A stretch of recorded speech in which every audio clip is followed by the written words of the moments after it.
ನಾವು ರಾಮ ಮಂದಿರವನ್ನು ಕಟ್ಟಿದ್ವಿ, ಅದನ್ನು ಈ ಇಂಡಿ ಒಕ್ಕೂಟ ಅಂದರೆ ಅದೇ ಇಂಡಿಯಾ ಒಕ್ಕೂಟ ಅವರು ಸಹಿಸ್ಕೊಳಕ್ಕಾಗ್ತಾ ಇಲ್ಲ, ಹಂಗಾಗಿ ಹಿಂಗೆಲ್ಲ ಆಡ್ತಾ ಇದ್ದಾರೆ ಅಂತ ಪ್ರಧಾನಿ. ಈ ಮಧ್ಯೆ ಚುನಾವಣೆ ಆದಮೇಲೆ ರಾಮ ಮಂದಿರಕ್ಕೆ ಹೋಗ್ತಾರಂತೆ ಲಾಲು ಪ್ರಸಾದ್ ಯಾದವ್. ಏನಕ್ಕೆ ಹೋಗ್ತೀರಿ? ಅಲ್ಲಿ ಏನು ಕಾಯ್ತಾ ಕೂತಿದ್ದಾರೆ ಯಾರು? ನೀವು ಬಂದಿಲ್ಲ ಬಂದಿಲ್ಲ ಬಂದಿಲ್ಲ ಅಂತ. ಅದೇ ಸರ್, ನೀವು ಯಾರು ಬಂದ್ಕೊಳ್ಳಿ, ಯಾರು ಬಿಟ್ಕೊಳ್ಳಿ, ಅದು ಆಗೋಗಾಗಿದೆ. ನೀವು ಹೋದರೂ ಅಷ್ಟೇ, ಹೋಗದಿದ್ರೂ ಅಷ್ಟೇ. ಈ ಮಧ್ಯೆ ನಿತೀಶ್ ಕುಮಾರ್ ಬಿಹಾರ್ CM ಪ್ರಧಾನಿ ಮೋದಿ ಕಾಲು ನಮಸ್ಕಾರ ಮಾಡಿರೋದಕ್ಕೆ ಲಾಲು ಕುಟುಂಬದಲ್ಲಿ ಅವರು ತೇಜಸ್ವಿ ಯಾದವ್ ಅವರು ಏನಾಗಿದೆ ಅಸಲಿ ಇವ್ರಿಗೆ, ಯಾರಿಗೆ? ನಿತೀಶ್ ಕುಮಾರ್ಗೆ. ಅವ್ರ ತಂಗಿನೋ ಅಕ್ಕನೋ ಯಾರೋ ಪುತ್ರಿ, ಲಾಲು ಪುತ್ರಿ ಮೀಸಾ ಭಾರತಿ. ಇದು ನಮ್ಮ ಸಂಸ್ಕೃತಿ, ಅದ್ರಲ್ಲಿ ಏನು ತಪ್ಪಿದೆ ಅಂತ. ಪರವಾಗಿಲ್ವೇ? ಹೆಣ್ಮಗಳಿಗೆ ಜಾಸ್ತಿ ತಲೆ ಇದ್ದಂಗಿದೆ ಯಾಕಂದರೆ ಲಾಲು ಪ್ರಸಾದ್ ಯಾದವ್ ಕಾಲಿಗೆ ಯಾರು ಬೀಳ್ತಿರ್ಲಿಲ್ವಾ? ಬೇಡಪ್ಪ, ಲೀಡ್ರ್ಗಳು ಅಥವಾ ಇನ್ಯಾರ್ಯಾರ್ದೋ ಕಾಲಿಗೆ ಯಾರು ಬೀಳಲ್ವಾ? ಒಂದೊಂದ್ಸರಿ ಅದು ಹಿಂಸೆ ಆಗತ್ತೆ, ನಾನು ಇಲ್ಲ ಅಂತ ಹೇಳಲ್ಲ. ತುಂಬ ಹಿಂಸೆ ಆಗ್ಬಿಡುತ್ತೆ ಒಂದೊಂದು ಸರ್ತಿ. ಕಾಲಿಗೆ ನಮಸ್ಕಾರ ಮಾಡಿದ್ರೆ ಭಾಳ ಹಿಂಸೆ ಆಗ್ಬಿಡುತ್ತೆ, ಅದು ಒಪ್ಕೋತೀನಿ ನಾನು. ಆದರೆ ಏನದು ದೊಡ್ಡ ಇದೇನದು ಟೀಕೆ ಮಾಡುವಂಥದ್ದು ಏನಿದೆ ಅದರಲ್ಲಿ? ಇವ್ರು ಯಾರಿಗೂ ಕಾಲಿಗೆ ಬಿದ್ದಿಲ್ವಂತ? ಲಾಲು ಪ್ರಸಾದ್ ಯಾದವ್ ಕಾಲಿಗೆ ಬಿದ್ದಿಲ್ವಂತ? ಕೆಲವು ಕಡೆ ಕಾಲಿಗೆ ಬೀಳದೆ ಇದ್ರೆ ದೊಡ್ಡ ತಪ್ಪಾಗ್ಬಿಡ್ಬೋದು. ಬಿದ್ದಿಲ್ವಲ್ಲ ಇವನು ಅಂತ ಕಣ್ಣಿಟ್ಟು ಬಿಡ್ತಾರೆ. ಹುಷಾರಾಗಿರಿ. ಹಾಂ, ಎಸ್, ಆಯಿತು. ಹಾಂ, ಲೋಕಸಭಾ ಕಣದಲ್ಲಿ ಬೀಫ್ ಪಾಲಿಟಿಕ್ಸ್ ನಡೀತಾ ಇದೆ. ತಮ್ಮ ಆಹಾರ ಅಭ್ಯಾಸಗಳ ಬಗ್ಗೆ ಕೇಳಿಬಂದ ಟೀಕೆ ವಿಮರ್ಶೆಗಳಿಗೆ ಬಾಲಿವುಡ್ ನಟಿ ಮಂಡಿ ಬಿಜೆಪಿಯ ಅಭ್ಯರ್ಥಿ ಕಂಗನಾ ರಣಾವತ್ ತಿರುಗೇಟ್ ಕೊಟ್ಟಿದ್ದಾರೆ. ಬೀಫ್ ತಿನ್ನುತ್ತೇನೆ ಅಂತ ಕಂಗನಾ ಹಿಂದೆ ಹೇಳಿದ್ರು ಅಂತ ಕಾಂಗ್ರೆಸ್ ಮುಖಂಡ ವಿಜಯ್ ವಡ್ಡೆಟ್ಟಿವಾರ್ ವಿರುದ್ಧ ಹೇಳಿಕೆ ಕೊಟ್ಟಿದ್ರು. ಅವರ ವಿರುದ್ಧ ವಾಗ್ದಾಳಿ ನಡೆಸಿದ್ದಾರೆ. ನಾನು ದನದ ಮಾಂಸ, ಕೆಂಪು ಮಾಂಸವನ್ನ ತಿನ್ನಲ್ಲ. ನನಗೆ ಸಂಬಂಧಿಸಿದ ನಿರಾಧಾರವಾದ ಸುದ್ದಿಗಳನ್ನ ವ್ಯಾಪಿಸ್ತಾ ಇದ್ದಾರೆ. ಕೆಲ ದಶಕಗಳಿಂದ ನಾನು ಯೋಗ, ಆಯುರ್ವೇದ ಜೀವನ ಶೈಲಿಯನ್ನ ಅಳವಡಿಸಿಕೊಂಡಿದ್ದೀನಿ, ಪ್ರಚಾರ ಮಾಡ್ತಾ ಇದ್ದೀನಿ. ನನ್ನ ಮರ್ಯಾದೆ ಕಳೆಯುವಂತ ಹಿನ್ನೆಲೆಯಲ್ಲಿ ಈ ಕೆಲಸ ಆಗ್ತಾ ಇದೆ, ಇದೆಲ್ಲ ವರ್ಕ್ ಆಗಲ್ಲ ಅಂತ ಅವ್ರು ಹೇಳ್ತಾರೆ. ಕಾಂಗ್ರೆಸ್ ಮುಖಂಡ ಫುಲ್ ಅವನೇನು ಅವ್ರ ಮನೇಲಿ ಅಡುಗೆ ಮನೆ ಬಟ್ಟ ಆಗಿದ್ನ? ಅವ್ನು ಶೆಫಾ? ಅವರೇ ಹೇಳ್ತಿದ್ದಾರೆ ನಾನು ಹೇಳ್ಕೊಂಡೇ ಇಲ್ಲ ಅಂತ, ಇಲ್ಲ ಹೇಳಿದ್ದಾರೆ ಅಂತ ಬಿಂಬಿಸ್ತಾ ಇದ್ದಾರೆ. ಹೌದಾ? ಅವ್ನು ಹೇಳಿಲ್ವಂತ? ಅವ್ರು ಹೇಳಿಲ್ಲಂತೆ. ಕಂಗನಾ ರಣಾವತ್ ಹೇಳಿಲ್ಲ. ಕಂಗನಾ ರಣಾವತ್ ಎಲ್ಲ ಹೇಳಿರಲ್ಲ. ಅದ ಇವನೇನು ಶೆಫಾ ಅವ್ರ ಮನೆಯಲ್ಲಿ? ಕಂಗನಾ ರಣಾವತ್ ಮನೇಲಿ ಅಡುಗೆ ಬಟ್ಟನ ಇಲ್ವಲ್ಲ, ತಾನೇ ಕುಕ್ ಮಾಡಿ ಹಾಕಿದ್ನಂತ ತಿಂದಿದ್ದಾರೆ ಅಂತ ಹೇಳಿ. ಕೋತಿಗಳು ತಂದು, ಕೋತಿಗಳು ಬೈಯೋಂಗಿಲ್ಲ, ಅವು ಬೆಟ್ರು.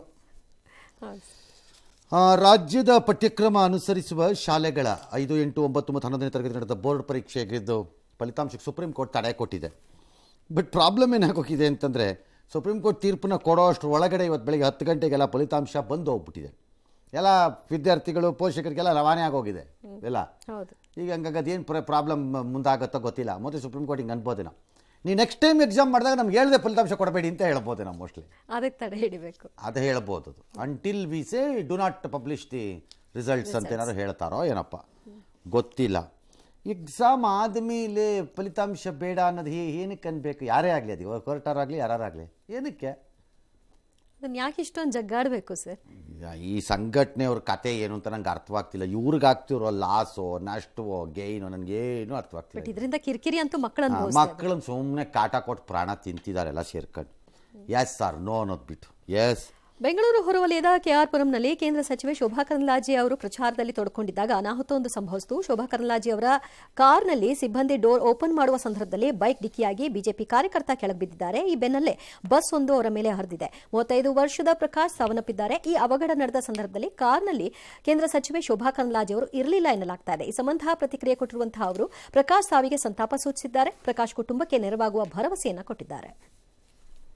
ಗಾಡಿ ನಮ್ದು ಡೋರಿ ತೆಗೆದಾಗ ಬಿದ್ದಿದ್ದಾರೆ. ಬಿದ್ದಾಗ ಬಸ್ ಹರಿದಿದೆ. ಪೋಸ್ಟ್ ಮಾರ್ಟಮ್ ಅಲ್ಲಿ ಗೊತ್ತಾಗುತ್ತೆ ಯಾವ ಭಾಗಕ್ಕೆ ಅವರಿಗೆ ತೊಂದರೆ ಆಗಿದೆ, ಎಫೆಕ್ಟ್ ಆಗಿದೆ ಅಂತ. ಅವರ ನಿಧನ ಆಗಿರುವಂಥದ್ದು ನಿಜವಾಗ್ಲೂ ನಮಗೆ ದುಃಖ ಆಗಿದೆ. ಅವರ ಕುಟುಂಬದ ಜೊತೆಗೆ ನಾವು ಇದ್ದೀವಿ. ಅವರಿಗೆ ಕುಟುಂಬಕ್ಕೆ ಏನೇನು ಪರಿಹಾರವನ್ನು ಕೊಡಬೇಕು ಅಥವಾ ಏನು ಅವರಿಗೆ ಅವಶ್ಯಕತೆ ಇದೆ ಅದೆಲ್ಲವನ್ನು ನಮ್ಮ ಪಾರ್ಟಿ ವತಿಯಿಂದ ನಾವು ಮಾಡ್ತೀವಿ. ರೈಟ್. ಒಂದು ಅಲ್ಲ, ಅದು ಏನು ಮಾಡೋಕ್ಕಾಗಲ್ಲ, ಆಕ್ಸಿಡೆಂಟಲ್ ಆಗಿ ಆಗಿದ್ದರೆ. ಬಟ್ ಕಾರ್ಯಕರ್ತರು ಆ ಉದ್ವೇಗದಲ್ಲಿರಬಾರ್ದು, ಒಂದಷ್ಟು ಅಲರ್ಟ್ ಆಗಿರ್ಬೇಕಷ್ಟೇ ಅಲ್ಲ. ಅದು ಒಂದು. ಎರಡನೇದು, ವಿಪರೀತ ಹುಚ್ಚಾಟದಲ್ಲಿ ಆಡಕ್ಕೆ ಹೋಗಬೇಡಿ ಕಾರ್ಯಕರ್ತರು. ಈ ರಾಜಕಾರಣಿಗಳು ಹೇಳ್ತಾರೆ ಅಂತ ನೀವು ಮನೆ ಮಠ ಎಲ್ಲ ಕಳ್ಕೋಬೇಡಿ. ಇವರೊಂಥರ ಹೆಂಗೆ ಅಂತಂದ್ರೆ ನಿಮ್ಮನ್ನ ಬೇಕಾದವರೆಗೂ ಯೂಸ್ ಮಾಡ್ಕೊಂಬಿಟ್ಟು ಆಮೇಲೆ ಖರ್ಚು ಥರ ಜಾಸ್ತಿ ಬಿಡ್ತಾರೆ ಸೈಡಿಗೆ ನಿಮ್ಮನ್ನೆಲ್ಲ. ಯಾವ ಕಾರ್ಯಕರ್ತನೂ ಇಲ್ಲಿವರೆಗೆ ತಳಮಟ್ಟದಲ್ಲಿ ಕಷ್ಟಪಟ್ಟು ಬೆವರು ಹರಿಸಿ ಮನೆ ಮಠ ಎಲ್ಲ ಮರೆತು ಹೆಂಡತಿ ಮಕ್ಕಳನ್ನೆಲ್ಲ ಬಿಟ್ಟು ಅಪ್ಪ ಅಮ್ಮನ್ನೆಲ್ಲ ತಳ್ಳಿ ದುಡ್ದಿರೋನು ಉದ್ಧಾರ ಆಗಿರೋದ್ರಲ್ಲಿ ನಾನು ನೋಡೇ ಇಲ್ಲ, ಉದಾಹರಣೆ ಸಿಗಲ್ಲ. ನಾನು ನೋಡೇ ಇಲ್ಲ. ಎಲ್ಲ ಹಾಳಾಗಿಲ್ಲ. ಅದರೊಳಗಡೆ ಯಾರೋ ಅಡ್ಜಸ್ಟ್ ಮಾಡಿ ಒಂದು 4 ಜನ ಉದ್ಧಾರ ಆಗಿದ್ದಾರೆ ಅಷ್ಟೇ, ಮಿಕ್ದವ್ರೆಲ್ಲ ಹಾಳಾಗೋಗಿದ್ದಾರೆ. ಹಂಗಾಗಿ ಹುಷಾರಾಗಿರಿ, ಯಾಕೋ ಇವ್ರನ್ನೆಲ್ಲ ನಂಬಕ್ಕೆ ಮೊದಲು. ಇಷ್ಟ್ರ ಮೇಲೆ ನಿಮ್ಮ ಇಷ್ಟ, ನಾವೇನು ಮಾಡೋಕ್ಕಾಗತ್ತೆ. ದೇಶದಲ್ಲೇ ಮೊದಲು ಶ್ರವಣ ದೋಷ ಹೊಂದಿರುವ ವಕೀಲೆ ಸಾರಾ ಸನ್ನಿ ರಾಜ್ಯ ಹೈಕೋರ್ಟ್ನಲ್ಲಿ ಇವತ್ತು ವಾದ ಮಂಡಿಸಿದ್ದು ಇತಿಹಾಸ ನಿರ್ಮಿಸಿದ್ದಾರೆ. ಗ್ರೇಟ್. ಕೌಟುಂಬಿಕ ವ್ಯಾಜ್ಯದ ಪ್ರಕರಣದಲ್ಲಿ ಇದು ನಡೆದಿದೆ. ಅದರಲ್ಲಿ ಪತಿ ಸ್ಕಾಟ್ಲ್ಯಾಂಡಿನ ಪೌರತ್ವ ಅಂತೆ, ಪತ್ನಿ ಬೆಂಗಳೂರು, ಅವರಿಬ್ಬರು ದಿನ ವ್ಯಾಜ್ಯ ಇದೆ ಬಸವನಗುಡಿ ಸ್ಟೇಷನಲ್ಲಿ ಏನೋ ಕೇಸಾಗಿದೆ. ಈ ನೊಂದ ಪತ್ನಿ ಪರವಾಗಿ, ಹೆಣ್ಣುಮಗಳ ಪರವಾಗಿ ಈಕೆ ವಕಾಲತ್ತನ್ನು ವಹಿಸಿದ್ದಾರೆ. ನ್ಯಾಯಮೂರ್ತಿ ನಾಗಪ್ರಸನ್ನ ಅವರ ಪೀಠದಲ್ಲಿ ಇದು ನಡೆದಿದೆ. ಸನ್ನಿ ಅವರ ವಾದವನ್ನು ಭಾಷಾಂತರ ಮಾಡೋದಕ್ಕೆ ಅವಕಾಶ ಕೊಟ್ಟಿದ್ದಾರೆ. ಮುಂದಿನ ವಿಚಾರಣೆ 19ನೇ ತಾರೀಕು ನಡೆಯುತ್ತೆ. ಈ AI-ನಲ್ಲಿ ಆಕೆಯ ಹಾವಭಾವ ಅಥವಾ ಹೇಳೋದನ್ನು ನೋಡಿ ಅದನ್ನು ಇಮಿಡಿಯೇಟ್ಲಿ ಟ್ರಾನ್ಸ್ಲೇಟ್ ಮಾಡಿ ಅಲ್ಲೇ ಹಾಕ್ಬಿಡೋ ಥರ ಏನಿಲ್ವಾ ವ್ಯವಸ್ಥೆ AI-ನಲ್ಲಿ? ಗೊತ್ತಿಲ್ಲ, ಮುಂದೊಂದು ದಿನ ಆಗ್ಬೋದೇನೋ. ಬಟ್ ಎ ಗ್ರೇಟ್ ಎಫರ್ಟು ಮತ್ತು ವಂಡರ್ಫುಲ್ ಸ್ಪೇಸ್ ಕೊಟ್ಟಿದೆ ಕೋರ್ಟ್. ನನ್ನ ಪ್ರಕಾರ ವಂಡರ್ಫುಲ್ ಇದು, ವೆರಿ ಗುಡ್. ಬೆಂಗಳೂರಿನಲ್ಲಿ ತಾಪಮಾನ ಯಾವ ಪ್ರಮಾಣಕ್ಕೆ ಹೋಗ್ತಾ ಇದೆ ಅಂತಂದರೆ, ನಿನ್ನೆ ಸಿಲಿಕಾನ್ ಸಿಟಿ ನಮ್ಮ ಬೆಂಗಳೂರಲ್ಲಿ 37.6 ಡಿಗ್ರಿ, ಇದು ಹೆಚ್ಚು ಕಡಿಮೆ ವಾಡಿಕೆಗಿಂತ 3.5 ಡಿಗ್ರಿ ಎಕ್ಸ್ಟ್ರಾ. ಅಯ್ಯಪ್ಪ, ಇವತ್ತು 37 ಡಿಗ್ರಿ, ರಾತ್ರಿನೇ 24 ಡಿಗ್ರಿ. ಓಹೋ, ಈ ಬಿಸಿಲಿನ ತಾಪಕ್ಕೆ ಹೆಂಗಿದೆಯಪ್ಪ ಅಂದರೆ, ತೆಂಗಿನ ಮರ ಹತ್ತಿದ್ದಂತೆ ಯುವಕನೊಬ್ಬ ಅಲ್ಲೇ ಪ್ರಜ್ಞೆ ತಪ್ಪಿದೋಗ್ಬಿಟ್ಟಿದ್ದಾನೆ. ಅಯ್ಯಯ್ಯ, ಹೌದಾ? ಸುಮಾರು 45 ನಿಮಿಷ. ಆಮೇಲೆ 45 ನಿಮಿಷದಿಂದ ಆಮೇಲೆ ಅಗ್ನಿಶಾಮಕ ದಳದವ್ರು ಬಂದು ಕರ್ಕೊಂಬಂದಿದ್ದಾರೆ. ಪುಣ್ಯ ಬಚಾವಾಗಿದ್ದಾನೆ ಅವನು. ಯಾದಗಿರಿಯಲ್ಲಿ ಬಿಸಿನ ಜಳಕ್ಕೆ ಇನ್ನೊಂದು ಎತ್ತೊಂದು ಸತ್ತೋಗಿದೆ. ರಾತ್ರಿ ಏನು ಕೊಡಗು, ದಕ್ಷಿಣ ಒಳನಾಡಿನ ಮೈಸೂರು, ಚಿಕ್ಕಮಂಗ್ಳೂರು ಇಲ್ಲೆಲ್ಲ ಸಣ್ಣ ಸಣ್ಣ ಮಳೆ ಆಗ್ಬೋದು ಅಂತಿದ್ದಾರೆ. ಏನು ಕಥೆನೋ, ಏನು ಮಳೆನೋ, ಏನು ಗೊತ್ತಾಗ್ತಿಲ್ಲ ನಮಗೆ. ಅಯೋಮಯ ಆಗೋಗಿದೆ ಲೈಫ್.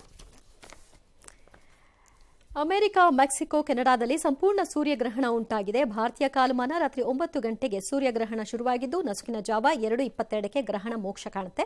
ಇದು ರಾತ್ರಿ ಘಟಿಸ್ತಾ ಇರೋ ಕಾರಣ ನಮ್ಮ ದೇಶದಲ್ಲಿ ಕಾಣಸಿಗಲ್ಲ. ಅದ ಹಾಗೆ ಇದು ಈ ವರ್ಷದ ಅತಿದೊಡ್ಡ ಖಗೋಳ ಘಟನೆ. ಆದರೆ ಸಂಪೂರ್ಣ ಸೂರ್ಯಗ್ರಹಣವನ್ನು ಅಂತರಿಕ್ಷದಲ್ಲಿರುವ ನಮ್ಮ ಆದಿತ್ಯ ಮಾತ್ರ ಕಾಣಲು ಸಾಧ್ಯವಿಲ್ಲ. L1 ಪಾಯಿಂಟ್ನಲ್ಲಿ ಆದಿತ್ಯ ಇರುವುದೇ ಇದಕ್ಕೆ ಕಾರಣ. ತೊಂದರೆ ಇಲ್ಲ, ಅದ್ರದ್ದು ರಿಲೇಟೆಡ್ ರಿಸರ್ಚ್ಗೆ ಬೇಕಾಗಿದ್ದ ಮೆಟೀರಿಯಲ್ಸ್ ಸಿಕ್ಕತ್ತಿ ಬೇರೆ ಕಡೆಯಿಂದ. ಹಬ್ಬ ಬಂದರೆ ಬಸ್ಗಳೆಲ್ಲ ರಶ್ ಆಗತ್ತವಲ್ವಾ, ನಮಗೂ ಗೊತ್ತು. ಯುಗಾದಿ ಬಗ್ಗೆ ಹೊಸ ಜನ ಬಸ್ ಹಾಕ್ತಿದ್ದಾರೆ, ಸಿಕ್ಕಾಬಿಟ್ಟೆ ಹೋಗ್ತಾರೆ ಬಸ್ಸಲ್ಲಿ. ಮತ್ತು ಟಿಕೆಟು ಇಲ್ಲ. ಇದು ಹೆಣ್ಮಕ್ಳು ಬಿಡ್ತಾರ, ಹೋಗ್ತಾರೆ ಎಲ್ಲರೂ. ಗಂಡ್ಮಕ್ಳು ಹೋಗ್ತಾರೆ, ಬರೀ ಹೆಣ್ಮಕ್ಳೇ ಯಾಕೆ? ಸರಿ, ಆದರೆ ಒಂದು ಹೆಣ್ಣುಮಗಳು ಏನು ಮಾಡಿದ್ದಾಳೆ ಇಂಟೆಲಿಜೆಂಟಾಗಿ, ವೆರಿ ವೆರಿ ಇಂಟೆಲಿಜೆಂಟ್ ವುಮನ್. ಏನು ಮಾಡಿದ್ದಾರೆ, 2 ವರ್ಷದ ಮಗುನ ಬಸ್ಸಿನ ಲಗೇಜ್ ಕ್ಯಾರಿಯರ್ನಲ್ಲಿ ಮಲಗಿಸ್ಬಿಟ್ಟಿದ್ದಾಳೆ ಕರೆಕ್ಟಾಗಿ. ತಗೊಳಪ್ಪ, ಲಿಂಗ್ಸಗೂರು ಕಲಬುರಗಿ ಮಾರ್ಗದಲ್ಲಿ ಇದು ಮಾಡಿದೆ. ಹೆಂಗಿದೆ ಐಡಿಯಾ? ಟ್ರೈನಲ್ಲಿರುತ್ತಲ್ಲ ಸರ್, ಹಾಗೆ ಟ್ರೈನಲ್ಲಿರುತ್ತಲ್ಲ ಆ ಥರ ಅಲ್ವಾ? ಹಾಸಿಗೆನೇ ಹಾಕಿ ಮಲಗಿಸ್ಬಿಟ್ಟಿದ್ದಾರೆ ಮೇಡಮ್. ಸರ್, ಅಲ್ಲೊಂದು ಪುಟ್ಟ ಹಾಸಿಗೆ ಥರ, ಪುಟ್ಟ ಹಾಸಿಗೆನೋ ಬಟ್ಟೆನೋ ಏನೋ ಬೆಡ್ಶೀಟೋ ಏನೋ ಹಾಕಿ ಮಲಗಿಸಿದೆ. ಬೆಸ್ಟ್ ಆಯ್ತು.